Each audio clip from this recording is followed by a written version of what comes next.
देखिए आपका जो स्टूडेंट में भाई चल रहा था डायग्राम को बता दिया जाए। पढ़िए जो स्टूडेंट में आपका हिस्टोरिकल स्कूल या ऐतिहासिक विचारधारा चले ये कहाँ तक लिखवाया जाता है? पिछली बार लिखवाया गया था नहीं? उसको लिखिए भाई, जितना पढ़ा गया उसको लिखिए, उसके बाद तो चलेगा। हेडिंग डाल लीजिए ऐतिहासिक विचारधारा, इंग्लिश में हिस्टोरिकल स्कूल। यहाँ से लिखिए कल जो पढ़ा गया था, उसके बाद भाई आपका समझा जाए। लिखिए प्राकृतिक विचारधारा कल्पना पर आधारित थी। हेडिंग डाल लीजिए, नया स्कूल दूसरा चल रहा है, इसके बाद 3 स्कूल और बचेंगे। देखिए प्राकृतिक विचारधारा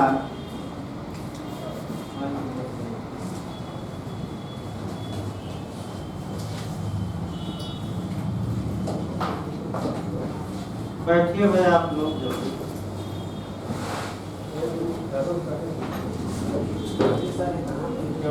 आगे पीछे थोड़ा कर लीजिए, देखिए आगे कर लीजिए, मैं जगह बैठिए।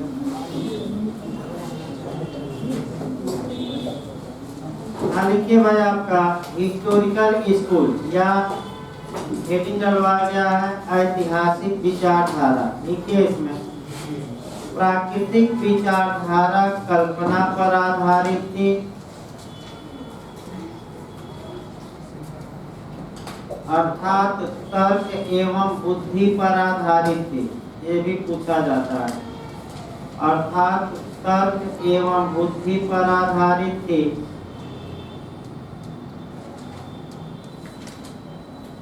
इसके प्रतिक्रिया स्वरूप यानी कि इसके विरोध में, ये भी क्वेश्चन अच्छा बनता है।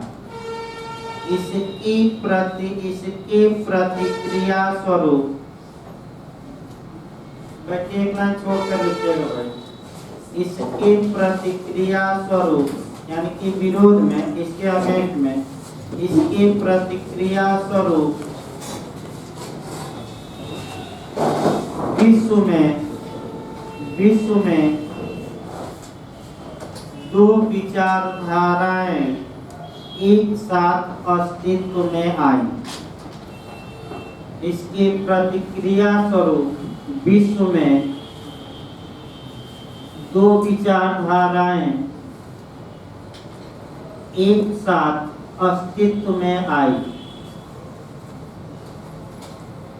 लिखिए पहली ऐतिहासिक विचारधारा तथा दूसरी विश्लेषणात्मक विचारधारा। पहली ऐतिहासिक विचारधारा तथा दूसरी विश्लेषणात्मक विचारधारा। और फिर आपका ये का क्वेश्चन है।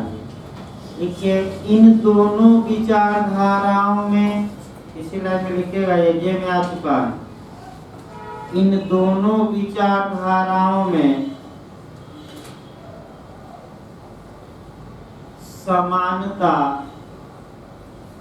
समानता यह है कि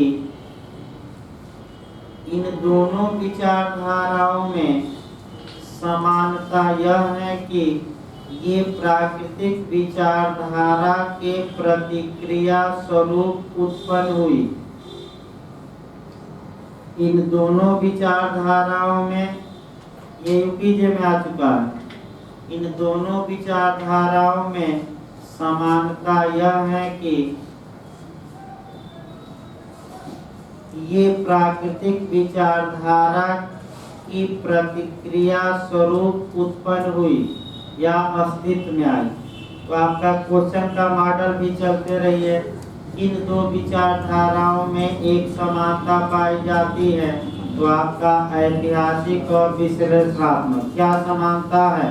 ये दोनों किसके विरोध में उत्पन्न हुई? कल्पना के या तर्क बुद्धि के, अर्थात प्राकृतिक। अब लिखिए, आपका पैराग्राफ चेंज करिए, आपका विश्लेषणात्मक कॉलम बताया जाएगा इसके बाद। लिखिए, ऐतिहासिक विचारधारा का जन्म, ऐतिहासिक विचारधारा का जन्म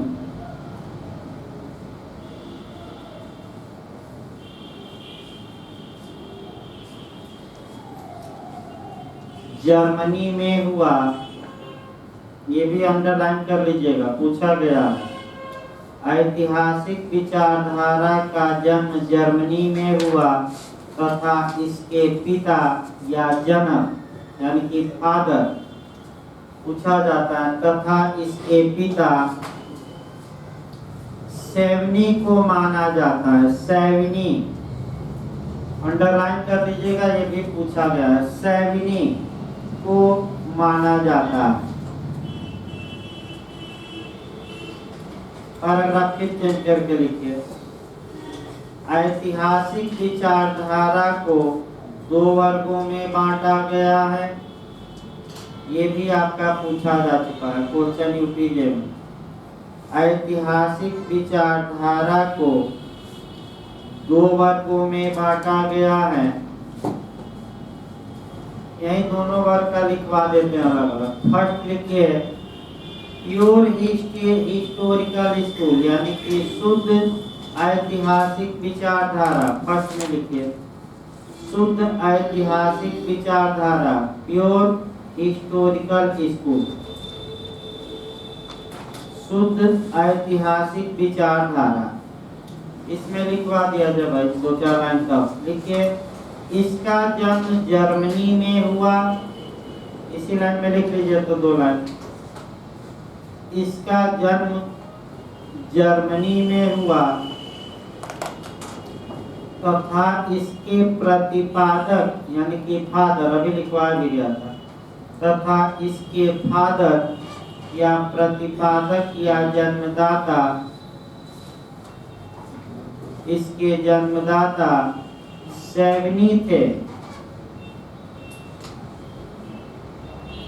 इसके जन्मदाता सेवनी थे।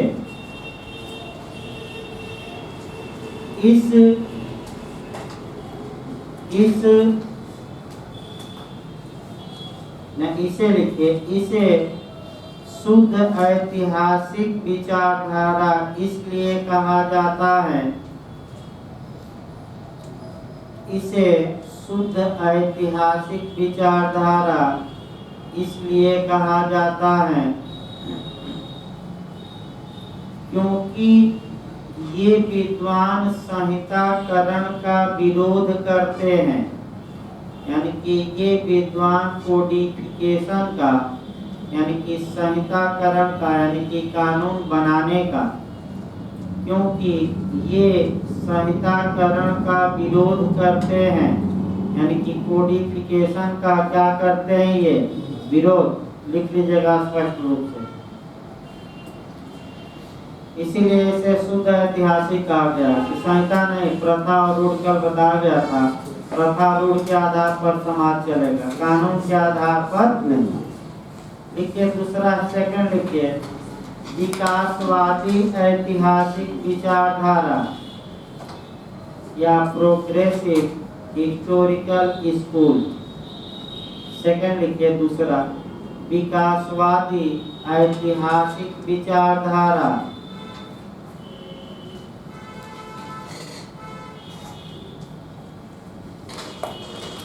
लिखिए, यह विचारधारा इंग्लैंड में जन्म ली।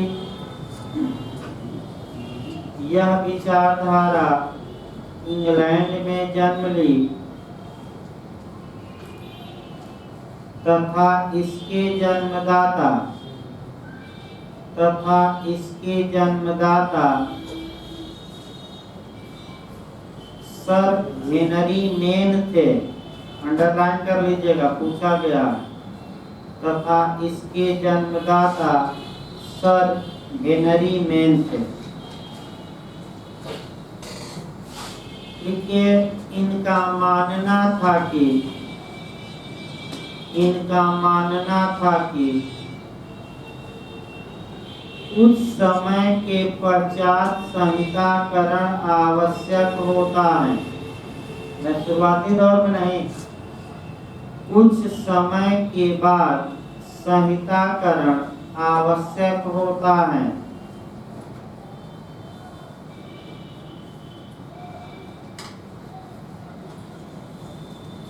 ये आपका अगला लिखिए, पैराग्राफ चेंज करके अलग लिखिए। ऐतिहासिक विचारधारा प्रथा तथा रूढ़ि को विधि मानती है।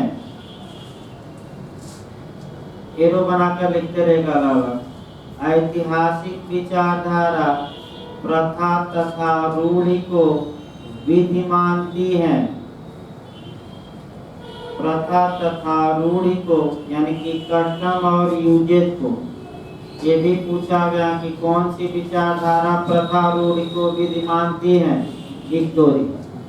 पैराग्राफ फिर चेंज करके लिखिए, हेडिंग डाल लीजिए ऐतिहासिक विचारधारा की विशेषताएं, यानी कि क्वालिटी क्या है, तब विद्वान से शुरू करना है। ऐतिहासिक विचारधारा की विशेषताएं यानी कि क्या क्या अच्छाइयाँ हैं इसमें। जैसे कि आप लोग संविधान में पढ़ते हैं कि संविधान की क्या क्वालिटी है, क्या गुण है, क्या विशेषताएं हैं। तो इस विचारधारा में कौन कौन बातें अच्छी अच्छी हैं, उन्हीं को एक जगह हम अब क्या कर रहे हैं, एकत्रित। लिखिए 1 2 करके लिखिएगा। पहला लिखिए, विधि पाई जाती है, बनाई नहीं जाती। ये क्वेश्चन पिछली बार यूपीजे में आ चुका है, अंडरलाइन कर लीजिए, रिपीट करें। लिखिए, विधि पाई जाती है, बनाई नहीं जाती। भाई आपका कल ही बता गया, कहाँ पाई जाती है, आकाश में कि समाज में? समाज में। और सोसाइटी ही कानून बनाता है, और इसी को हम क्या कहते हैं, प्रथा या रूढ़ि। और उर्दू वर्जन भी याद रखिएगा, उर्फ। और कोई उर्फ ना समझ लीजिएगा, कल भी बताया गया, उर्फ बहुत का लगाया जाता है। लिखिए दूसरा, लिखिए कोटेशन दूसरा, विधि केवल तर्क बुद्धि की उपज नहीं है। विधि केवल तर्क बुद्धि की उपज नहीं है, बल्कि इतिहास की उपज है। विधि केवल तर्क बुद्धि की उपज नहीं है, बल्कि इतिहास की उपज है, हिस्ट्री की। तो कल ही उदाहरण बताया गया था, एक पहले लिख लीजिए तब इसको समझाते रहे। विधि केवल तर्क बुद्धि से, कल्पना से उत्पन्न नहीं होती, ये इतिहास की देन है। तो कल आपका बताया गया था एक घास के मैदान का उदाहरण, और एक बार यूपीजे में आया है, किसने दिया था, रटिए हालैंड। और दूसरा हमने उदाहरण 7 का बताया था। देखिए भाई, मैं लोगों को बता दिया जाए, जब ऐतिहासिक विचारधारा के विद्वानों का मत बता दिया जाए, उसके बाद आपको भारत में हम जुड़वाएंगे कि आखिर भारतीय कानूनों में प्रथा और रूढ़ि को कहाँ कहाँ विधि का दर्जा मिला। और ये क्वेश्चन निश्चित बनता है। अभी बिहार जे में भी एविडेंस में बना था कि प्रथा और रूढ़ एविडेंस में कहाँ कहाँ है। तो उसको जब एकत्र करवा देंगे तो आपका अन्य राज्यों में भी काम करेगा, और यहाँ भी जूरिस्प्रूडेंस में भी आपका अच्छा काम करेगा। उसके बाद अंतर्राष्ट्रीय स्तर को लेना है, भारत को लेना है, लेकिन सारे विद्वान 1-2 दिन लगेगा, 3 दिन। उसके बाद लिखिए भाई, अगला लिखिए। ये हो गया ना कि आपका ये तर्क बुद्धि की उपज नहीं, किसकी उपज है, इतिहास। तीसरा लिखिए विशेषता, विधि की उत्पत्ति शक्ति से नहीं होती, बल्कि जनता की इच्छा से होती है। विधि की उत्पत्ति शक्ति से नहीं होती, बल्कि जनता की इच्छा से होती है।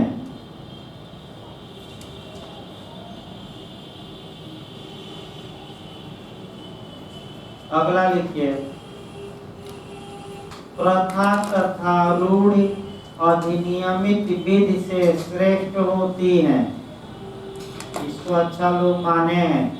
प्रथा तथा रूढ़ लिखिए, प्रथा तथा रूढ़ अधिनियमित विधि से श्रेष्ठ होती है।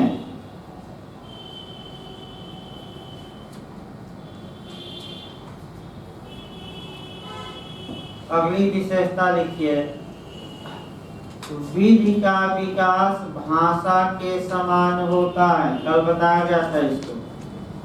विधि का विकास भाषा के समान होता है।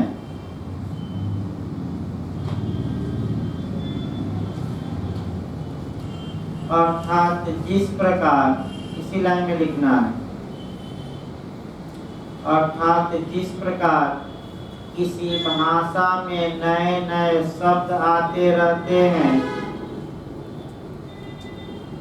अर्थात जिस प्रकार किसी भाषा में नए नए शब्द आते रहते हैं, उसी प्रकार समाज में नई नई प्रथाएं जन्म लेती हैं। उसी प्रकार समाज में नई नई प्रथाएं जन्म लेती हैं। अगला लिखिए,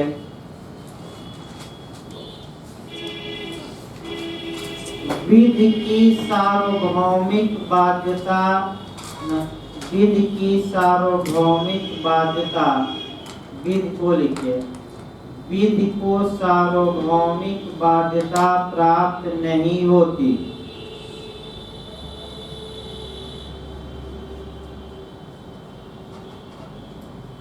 विधि को सार्वभौमिक बाध्यता प्राप्त नहीं होती। जिसको कल बताया गया था, इसका मतलब ये हुआ कि एक प्रथा पूरे विश्व में नहीं मान्य है, ये किसी पर्टिकुलर देश में ही मान्य है। इसका मतलब ये हुआ। ये हम नहीं बता रहे हैं, कौन बता रहा है? ऐतिहासिक वाले। ये नहीं कहेगा कि सर बताए हैं। ये हम अपना विचार नहीं व्यक्त कर रहे हैं। अपना विचार बाद में लास्ट में व्यक्त किया जाता है, जब सारे विद्वानों का पंचौरा या मत समाप्त हो जाता है, तब हम अपना विचार प्रकट करेंगे, अभी नहीं। अगला लिखिए, विधि का एक राष्ट्रीय स्वरूप होता है। विशेषता कम से कम 8-10 तैयार रखिए, यहाँ से भी क्वेश्चन बनता है। विधि का एक राष्ट्रीय स्वरूप होता है। इसी को आपका अभी आएंगे सेवनी तो वो उपजिष्ट कहेंगे। उपजिष्ट मतलब राष्ट्रीय चेतना आ गई, तो आगे बताया जाएगा भी राष्ट्रीय चेतना। अगला लिखिए भाई, विधि के पीछे वास्तविक शास्त्रीय सामाजिक दबाव होता है। सेंसन कहा जाता है भाई। विधि के पीछे वास्तविक शास्त्रीय यानी कि एक्चुअल सेंसन। सेंसन का मतलब आपका क्यों लोग पालन, अभी बता दे रहा हूँ, पहले लिख दीजिए। विधि के पीछे वास्तविक शास्त्रीय सामाजिक दबाव होता है। सामाजिक दबाव, सोशल प्रेशर। इसका मतलब ये हुआ कि आखिर लोग प्रथाओं का और रूढ़ियों का पालन क्यों करते हैं? क्योंकि उनके डर उनको रहता है, भय रहता है कि अगर हम प्रथा रूढ़ि का पालन नहीं करेंगे तो ये समाज क्या कहेगा।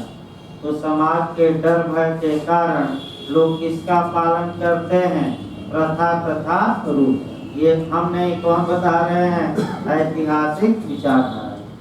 अब पैराग्राफ चेंज करके विशेषता 1-2 लाइन छोड़कर लिखिएगा, 2 लाइन, 2-3 लाइन छोड़ देना चाहिए कि अगर बीच में पढ़ाते समय 1-2 और अच्छी बातें आई तो यही हम क्या करेंगे, 3 लाइन छोड़कर लिखिएगा।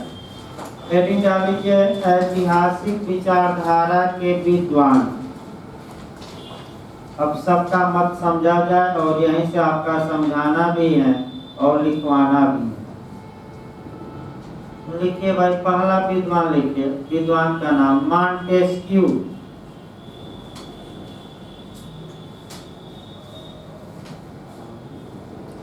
मॉन्टेस्क्यू।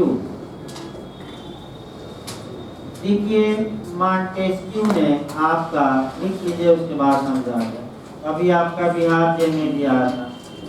मॉन्टेस्क्यू कार्यकाल लिखे भाई 1689, क्योंकि सन भी एक दो बार पूछा गया क्रम मिलाने के लिए यूपी जेल में, यानी कि 1689 1689 से लेकर 1755 यानी कि 1755 तक इनका माने ये जीवित रहे।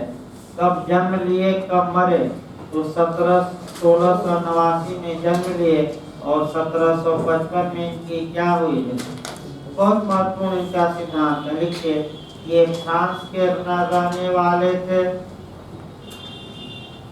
लिखे इनके बारे में, तो मॉन्टेस्क्यू के बारे में। ये फ्रांस के रहने वाले थे तथा इन्होंने शक्ति पृथक्करण का सिद्धांत दिया, सेपरेशन ऑफ पावर। यही आपका बिहार जेल में पूछा गया था इस बार कि शक्ति पृथक्करण का सिद्धांत किसने दिया। मॉन्टेस्क्यू कहाँ का रहने वाला था, तो फ्रांस का। लिखिए इन्होंने राष्ट्रीय लोक चेतना नामक किताब लिखी।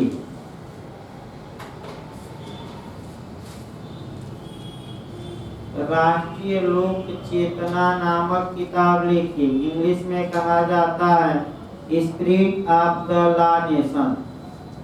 Spirit of the law nation, फिर एक बार देखिए। इन्होंने राष्ट्रीय लोक चेतना नामक किताब लिखी, spirit of the law nation. ये पूछा गया क्वेश्चन, अंडरलाइन कर लीजिएगा। Spirit of the law nation किताब किसने लिखी, तो आपका 4 विद्वान देगा। किसने लिखा, अंडरलाइन कर लीजिएगा, इसको पूछा जा चुका है। लिखिए इन्होंने यह कहा कि, अब इनका कोटेशन लिखिए तब समझा जाए। इन्होंने यह कहा कि विविध तथ्यों में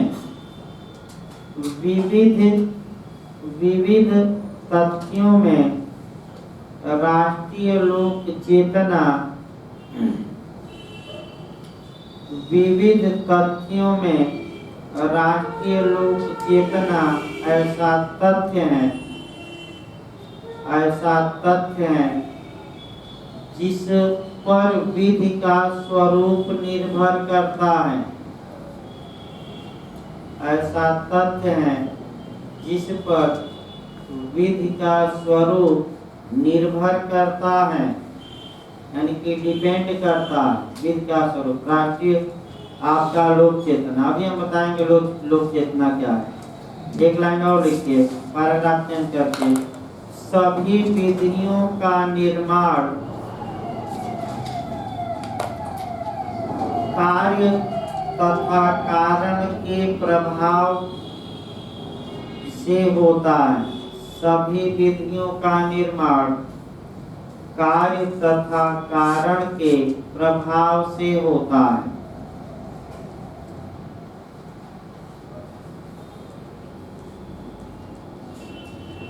इसको समझने का प्रयास करिए मॉन्टेस्क्यू का भाई।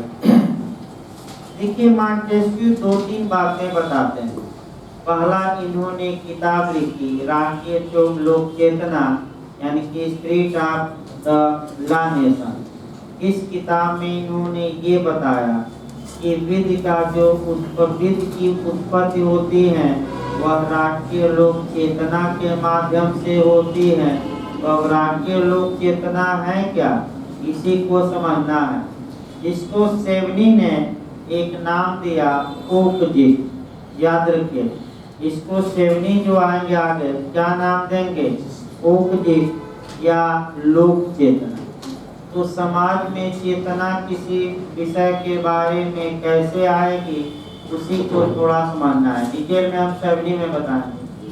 तो जब समाज के ज्यादातर लोग या किसी देश के ज्यादातर लोग एक विषय के बारे में एक सा व्यवहार करने लगे, एक सा आचरण करने लगेंगे तो हम कहेंगे कि राष्ट्रीय भावना या नेशनल स्पिरिट उस राष्ट्र में क्या हो गया है उत्पन्न। जैसे कि आपका विवाह ही देखिए, अगर आपका भारत में ज़्यादातर लोग आपका पवित्र अग्नि के समक्ष 7 फेरे लेते हुए विवाह करने लगेंगे तो मॉन्टेस्क्यू कहते हैं यही नेशनल स्पिरिट है, राष्ट्रीय भावना है, राष्ट्रीय चेतना है।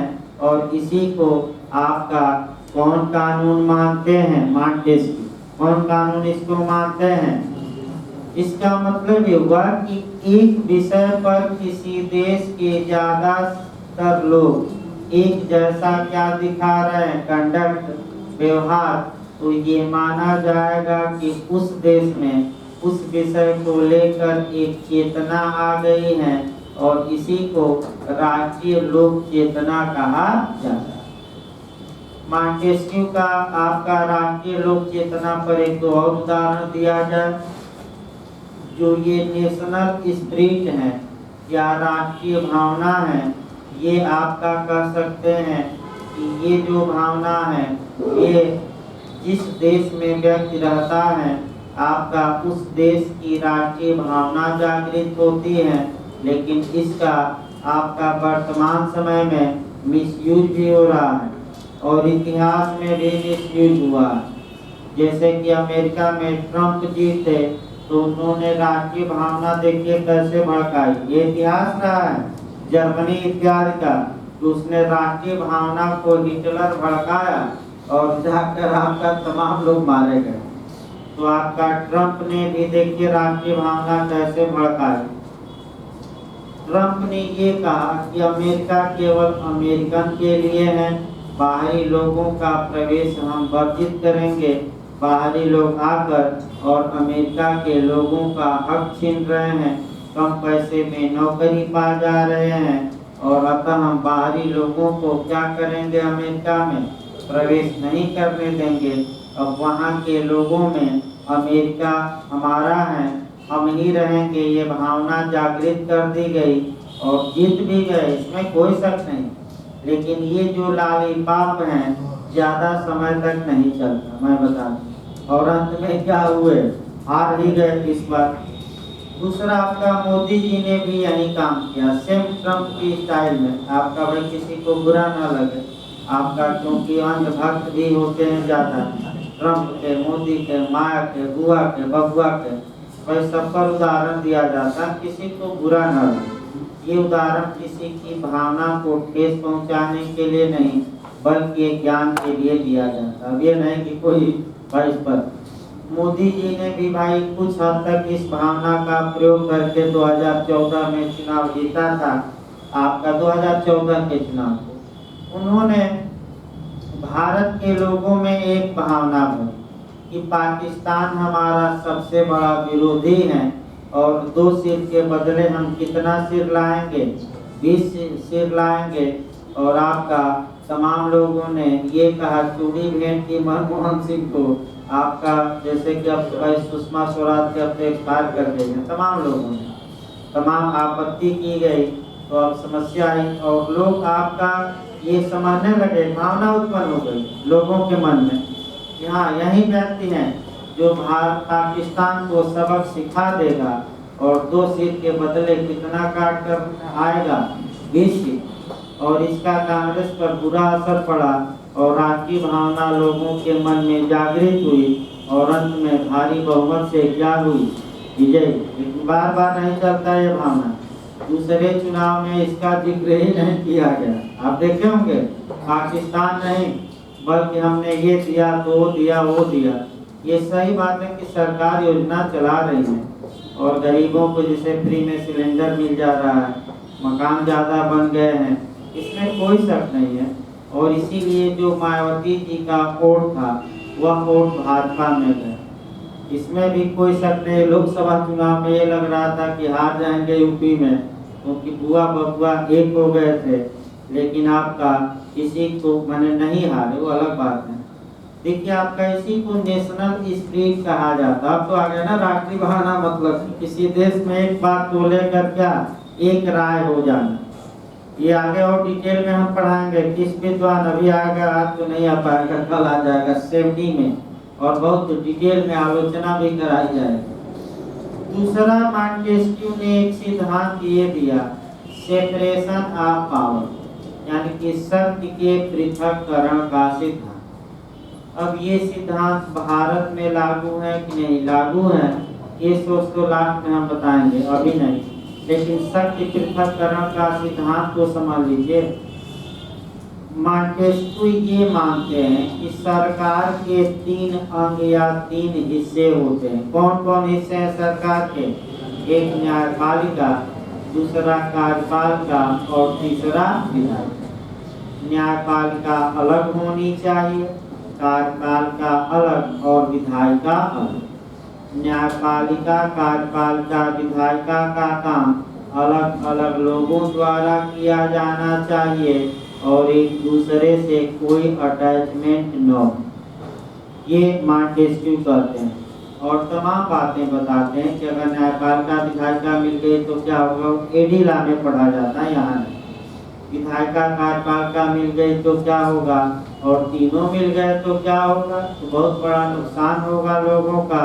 होगा क्या कि देखिए तीनों एक साथ मिल गए तो क्या होगा, साठ-गांठ कर लिए। विधायिका यानी कि भारत की संसद मनमाना कानून बनाएगी, कार्यपालिका यानी कि मनमाने तरीके से लागू करेगी, और न्यायपालिका उस कानून को वैध मानेगा यानी कि सही मानेगा, अगर तीनों मिल गए तब। लेकिन ये लोकतंत्र के लिए ये आवश्यक है कि तीनों क्या हो, अलग, यानी किसी को सेपरेशन ऑफ पावर कहते हैं। और संविधान के इस अनुच्छेद में ये बता दिया गया है कि आपका राज्य का यह कर्तव्य होगा कि निचले स्तर से ही कार्यपालिका को विधायिका से अलग किया जाए, यानी नहीं, न्यायपालिका को कार्यपालिका से अलग किया जाए। पूछा जाता है अनुच्छेद 50, एक बार जाकर देखिए कौन सा अनुच्छेद है। कार्यपालिका तो शक्ति पृथक्करण का सिद्धांत कहाँ समाहित है, संविधान के किस अनुच्छेद में, 50। न्यायपालिका और कार्यपालिका को राज्य क्या करे, अलग करे। अब सीआरपीसी में जो लोग बिहार जा रहे हैं वहाँ आपका समझना है, और वहाँ अलग से भले लिख लें अगर जो लोग बिहार जा रहे हैं। कि सीआरपीसी की कौन सी धारा न्यायपालिका को कार्यपालिका से पृथक करती है, तो वह सेक्शन 3 है। यानी कि अगर पूछ ले बिहार में कि सेपरेशन ऑफ पावर सीआरपीसी में कहाँ है, तो धारा 3। संविधान में पूछे तो अनुच्छेद 50, और किसने दिया पूछ ले तो मॉन्टेस्क्यू। मॉन्टेस्क्यू कहाँ का रहने वाला था, फ्रांस। तो 3 क्वेश्चन आपको कोड रेट करके बताएंगे, बिहार में आ सकता है कंसेप्चुअल क्वेश्चन। मॉन्टेस्क्यू के बाद आते हैं आपका एडमंड बर्ग, दूसरा विद्वान लिखे, मॉन्टेस्क्यू समाप्त हो गया। एडमंड वर्ग आते हैं।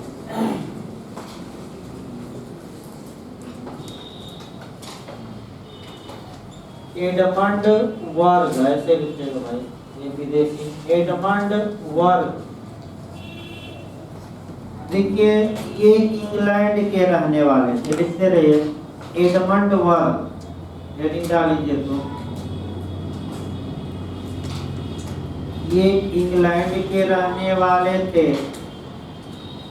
इन्होंने एक किताब लिखी, किताब का नाम लिखे reflection of revolution in France, यानी कि फ्रांस की क्रांति का प्रभाव क्या पड़ा समाज पर। लिखिए रिवॉल्यूशन ऑफ, नहीं, reflection of revolution in France. Hindi में लिखना चाहे तो लिख सकते हैं फ्रांस की क्रांति का प्रभाव।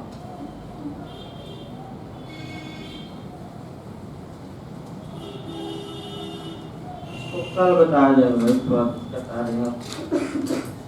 कल इसको बताया जाएगा। कल आपका सैनी पढ़ कर आइए, 2 ही विद्वान हैं बड़े बड़े, आपका और तो 2-2 4-4 मिनट के हैं। तो कल आप जूरिस्प्रूडेंस में सैनी का एक बार अगर किताब हो तो भाई पढ़ कर आइए, ताकि जब समझाया जाए उनका सिद्धांत तो आप नहीं क्या पढ़े पढ़े। 2 ही विद्वान पढ़ने हैं मुख्य रूप से, सैनी और कौन है, और कोई विद्वान नहीं है, मुख्य रूप से 2 विद्वान है। कल क्लास चलेगा भाई, आप वही 8:30 बजे से क्लास चलेगा। कोई किताब ले लीजिए भाई, देखिए अगर आप चाहते हैं लेवल इतिहास है ना, तो अनिरुद्ध प्रसाद की किताब ले लीजिए, सही है। पर न लेकर जूरिस्प्रूडेंस की अनिरुद्ध प्रसाद की किताब ले लीजिए, अच्छा लिखे हैं। चाहते हैं कि काम चलाऊं तो कोई ले लीजिए, अलग बात है। अनिरुद्ध प्रसाद की किताब ले सकते हैं।